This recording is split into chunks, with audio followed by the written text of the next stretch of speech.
and I am your reader this morning. The theme for December is Living Everyday Wonder, Community. The topic for today is Longing to Belong. Our first inspired reading for today is by Peter Block from his book Community, The Structure of Belonging.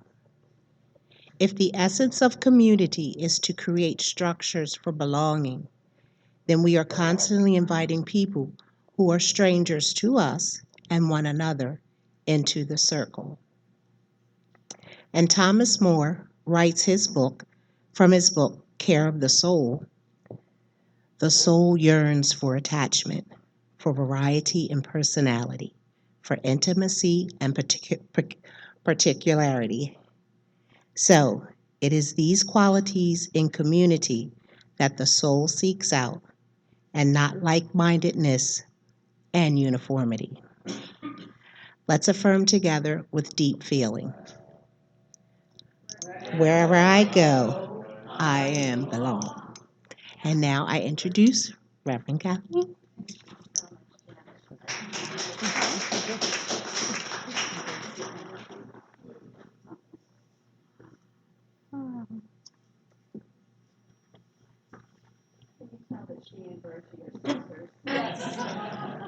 Yes. Effervescence and vibrancy that's in that family.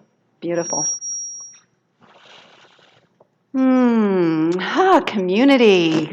We're ending out the year with this wonderful topic of community, which is why we're all here. There we go again. It didn't do that when we were practicing this morning. Okay, so gremlins. I want to start first of all with just my grandsons come with these crazy jokes, that they tell us all the time. So I just wanted to share with you one of their kind of jokes. How did the student feel when he learned about electricity?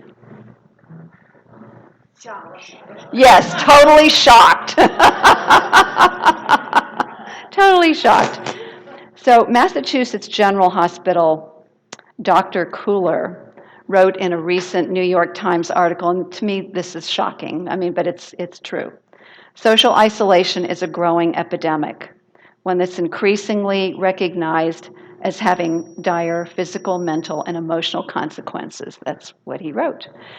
And then the article goes on to say that in the 1980s, about 20% of the adult population reported that they felt lonely. And now it's doubled to 40%. So think about that, 40% of the population, 40% of the adult population feeling lonely. And so one of the main reasons that contributing factors to this social isolation is, believe it or not, and this is so ironic, social media. Social media. Using social media as a way to connect instead of being in the presence of others. And so while, social media has many advantages, this is one of the disadvantages that's taken place. And so as I was preparing for this message, I've been in conversation with this woman by the name of Sarada Chiruvolu, who is a spiritual teacher. She connected with me by phone. We had a conversation.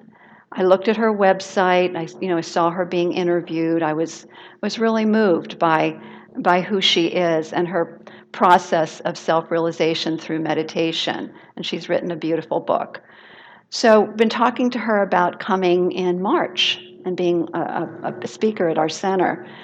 And so I was going to send her some documents. We have an events form that everybody fills out. So I sent her an events form because she wanted to do a workshop after as well.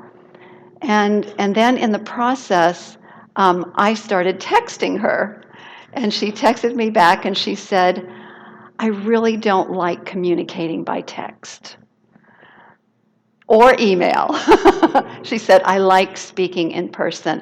And you know what? I was so grateful for that because it was just a reminder of how it's such a habit. just text and email, which saves time, yes, but it doesn't build personal connection. And so I was really appreciative of her saying that at this particular point in time when we're talking about community and making personal connection with one another.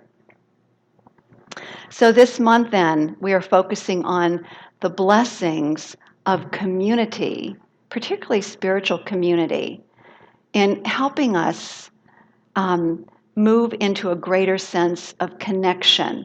And there's just so many blessings. We know health. There are all kinds of studies that show that people who are in community, particularly spiritual community, are healthier, happier, and that means on all levels, mentally, emotionally, physically, and as well as growing in consciousness, being a beneficial presence on the planet. So today our focus then is on longing to belong. So when I was preparing for this, I was reading something from one of my colleagues who shared this quote, and it was his statement that when he was talking to a therapist friend of his, that the therapist said that the most common complaint that he experienced among all of his clients was that they had a feeling of not fitting in, of not belonging, and of failing to connect with other people easily. And this was common. This is a common thing. And I was thinking about this a bit more. Wow. All I do is go like this, and it's shocking. I must be full of static electricity or something. I don't know. Oh, okay. Oh. I don't know what's going on.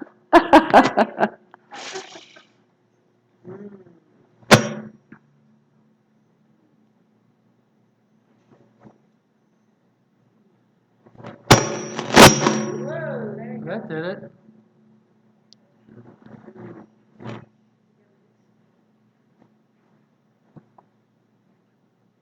We'll try it now. Okay. Yeah.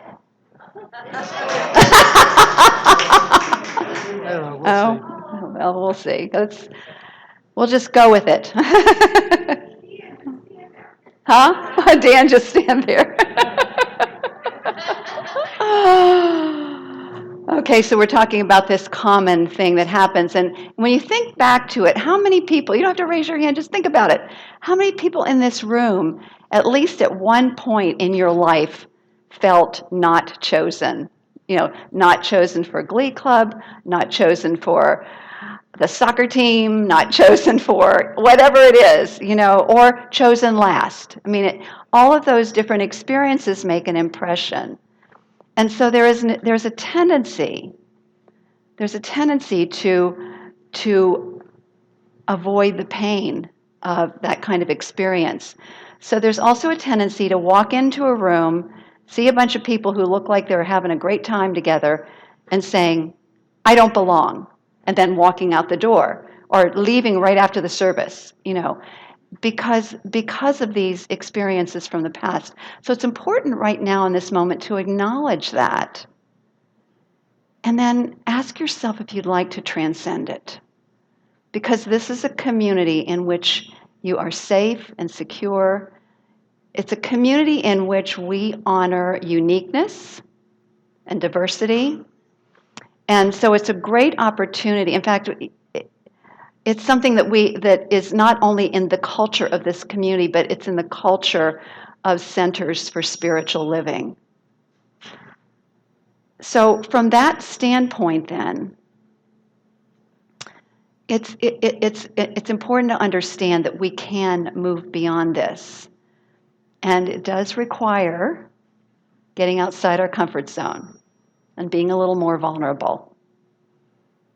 And if you know the work of Brené Brown, she talks about the importance of vulnerability. The people who are happiest are people who have learned to be vulnerable and self-disclosing with other people.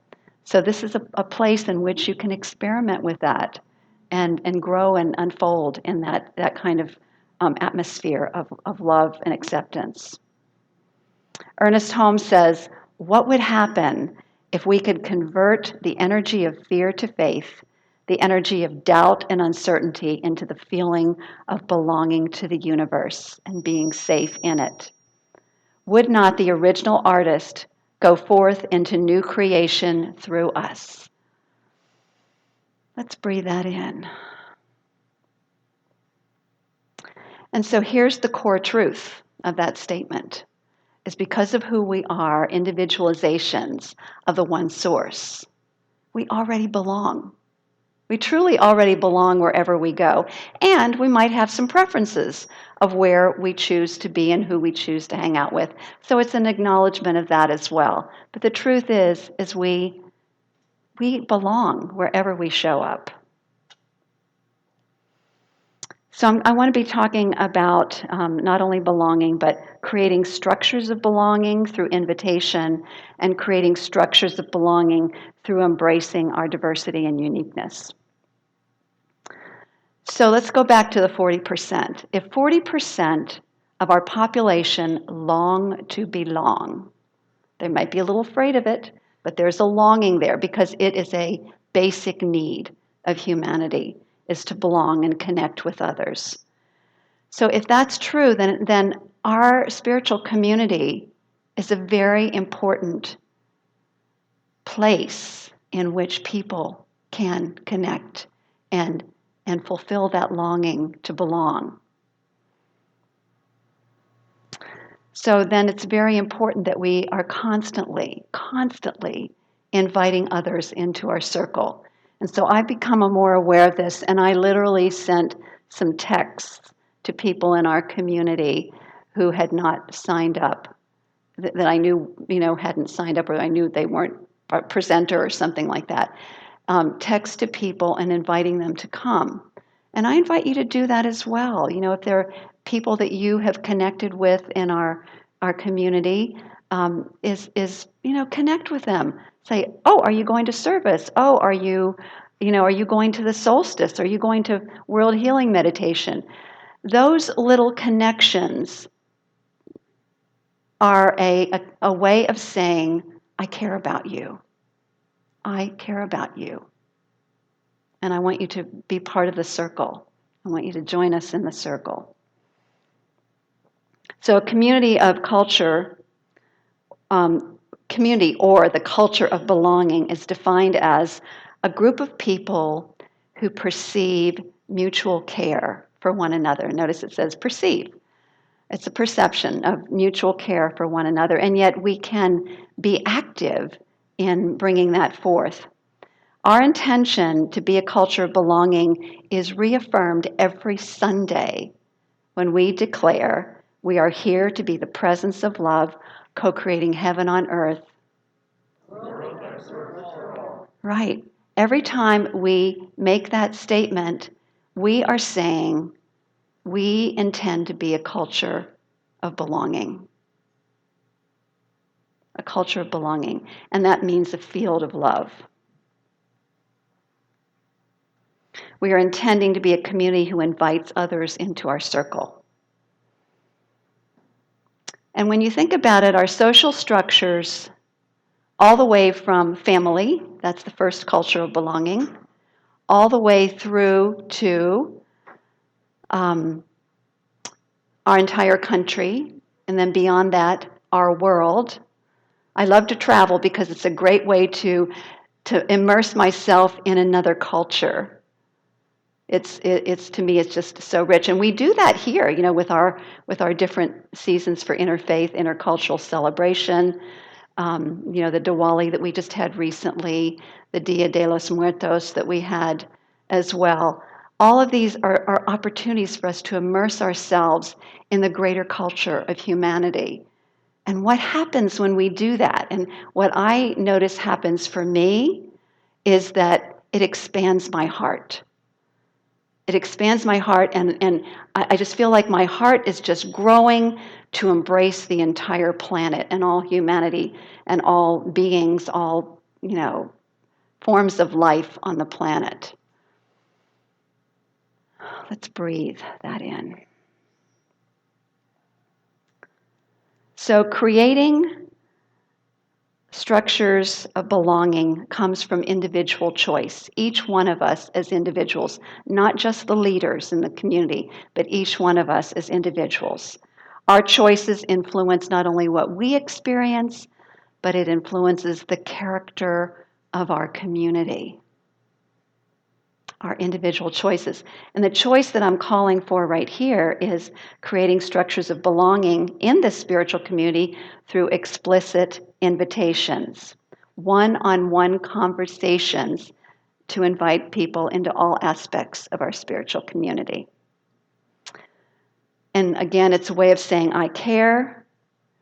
And just coincidentally, I don't think it's coincidentally, it's actually synchronistically, we are unraveling, not unraveling, we are unfolding this month a new version of our InReach program that has been re-inspired by the work, the almost year-long work of our Ohana team. And so I'd like Peggy and Dr. Ami to stand up, because Peggy and Dr. Ami and myself have put in a lot of hours to up-leveling the way that we, yes, thank you, the way that we encourage membership, but not only that, the way we invite people into our community. And our practitioners are going to be involved in this process. So explicit invitations, one-on-one conversations. So our InReach caregivers, our practitioners then, are going to be reaching out to all of the active members. I've already reached out to those who have been fairly inactive to find out if they still wanted to participate. So what we've done is we've come up with a list of people who are active. And so then the InReach members in the past often just simply called up and said, how can I support you? Which is beautiful. And then we'd sometimes pray or whatever. But now the focus has expanded. It's not only offering support, it's inviting people, inviting you as members to participate in all aspects, all the three major aspects of community. And we're using a model called Gather, Connect, Serve. Gather, Connect, Serve. So the invitation to gather is what we're doing here today. Gathering in person. I mean, it's lovely if you can't be with us and you're coming on Facebook, and I do appreciate that. But if you can, if you're coming on Facebook and you can make it in person, I invite you to come and join us, because there's something really beautiful that happens. And I see some heads shaking yes. That happens when we come together in person. That personal connection that is so powerful, so therapeutic for us on so many levels, and so joyful and celebratory. So that's gathering in larger groups. And we also have opportunities, if you can't make it on Sundays, we have Wednesday the 21st, the winter solstice, at Bumblebee Farm, and we have a Saturday event in the morning, the World Healing Service that Brett just shared with us. So we have other opportunities to gather. And when we gather, it strengthens our bonds with each other, that sense of belonging.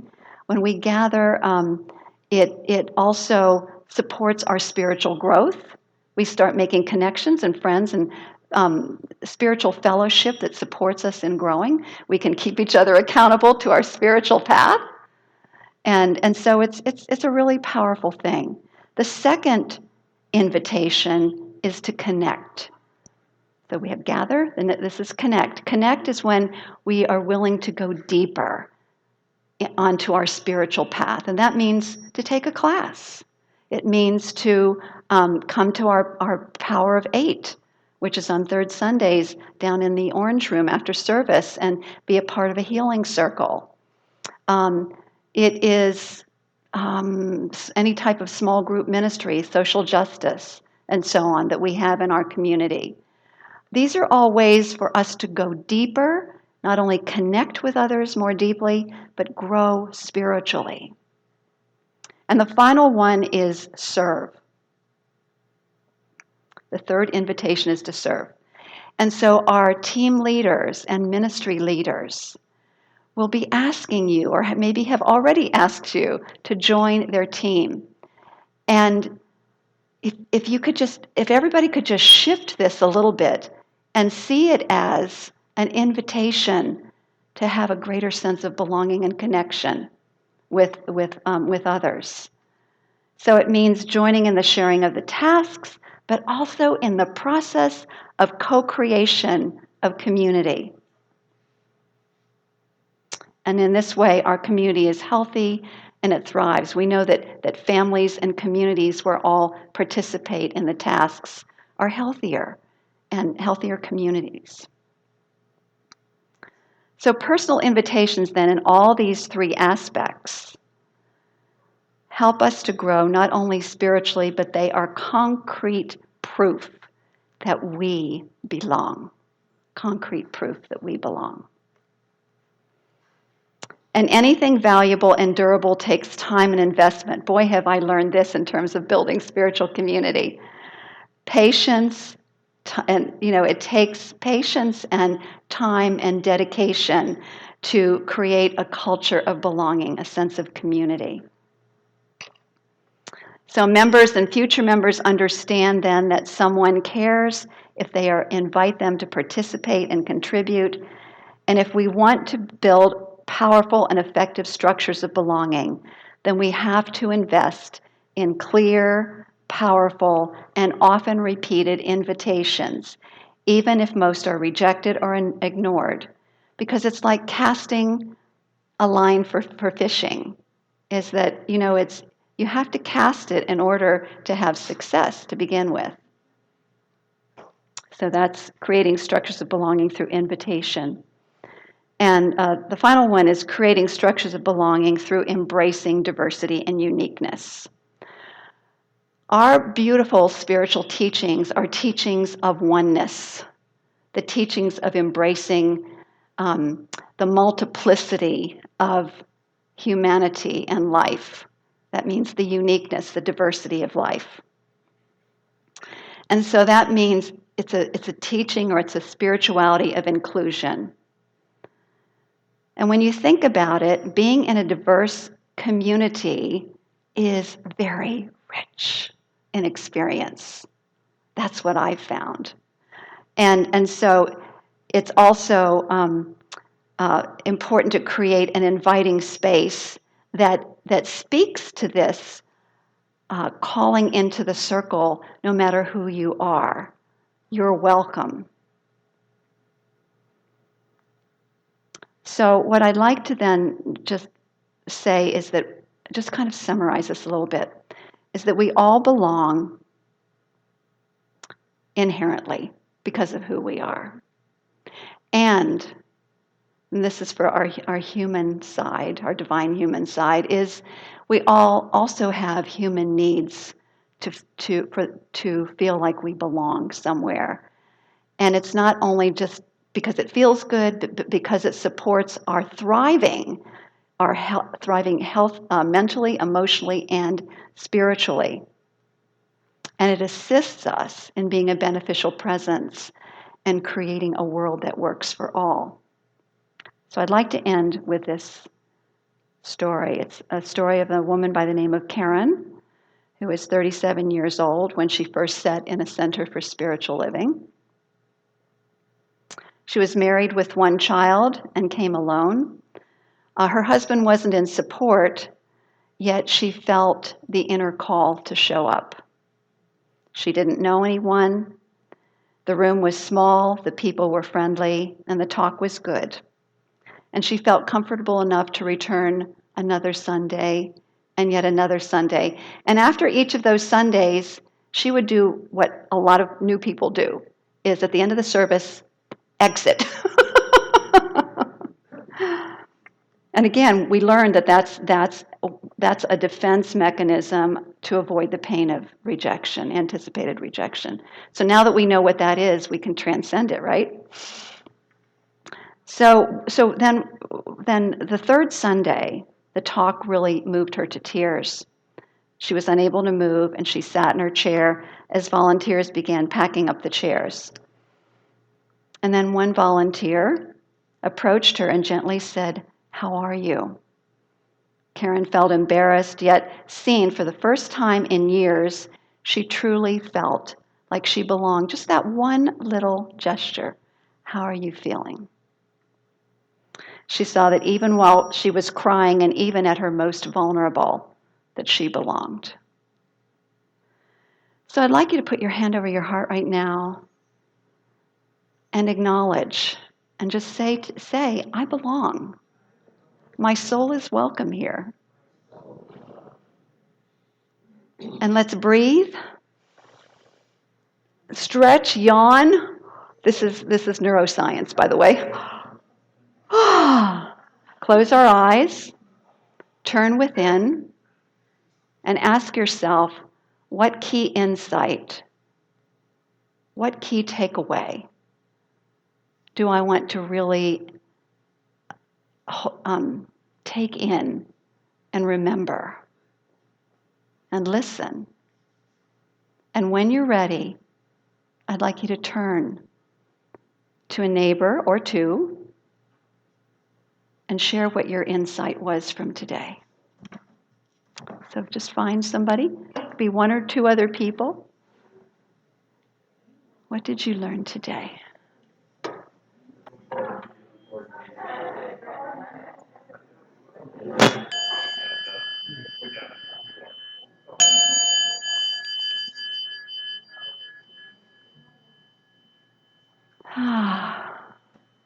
The joy of connection.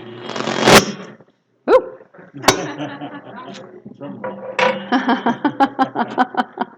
I'll be the percussion section, okay? Okay, my friends. Well, thank you so much for your participation today and your willingness to listen, your willingness to show up and be a beautiful, loving presence for each other. I am so abundantly blessed by each and every one of you. I love you very dearly. And so now I'd like to reintroduce Tom and Sharon.